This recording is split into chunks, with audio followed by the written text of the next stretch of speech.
In the midst of a bustling city, there lived a young cat named Max with piercing green eyes and a curious spirit. Max was not like any ordinary cat.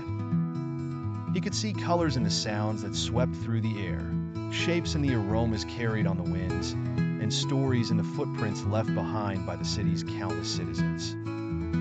Max's owner, an elderly woman named Mabel, often chuckled at his inquisitive nature. She would watch him sit by the window for hours, transfixed by the orchestral symphony of the urban landscape. Every screech of tires, every honk of a horn was a note in his own unique concert.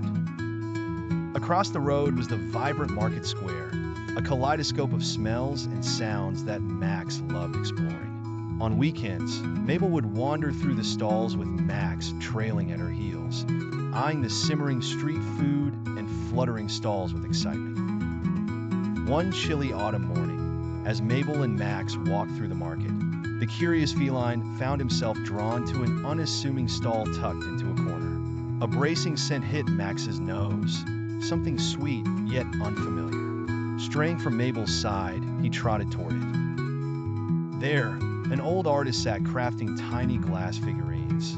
His fingers moved like dancers, crafting shapes with ethereal precision. Max was mesmerized.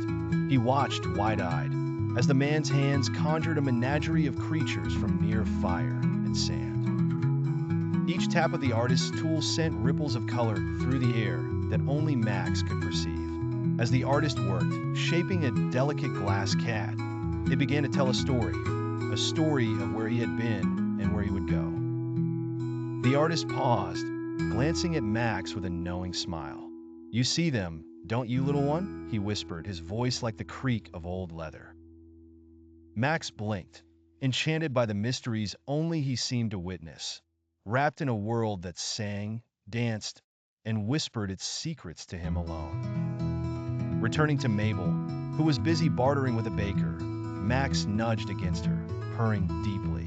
The day had whispered its tale to him, and he felt the warmth of knowing something beyond himself. In that moment, Max understood a truth as clear as the glass cat that sat watching with wide, knowing eyes from the artist's stall. There was magic to be found in the ordinary, for those who listened closely and saw with more than just their eyes.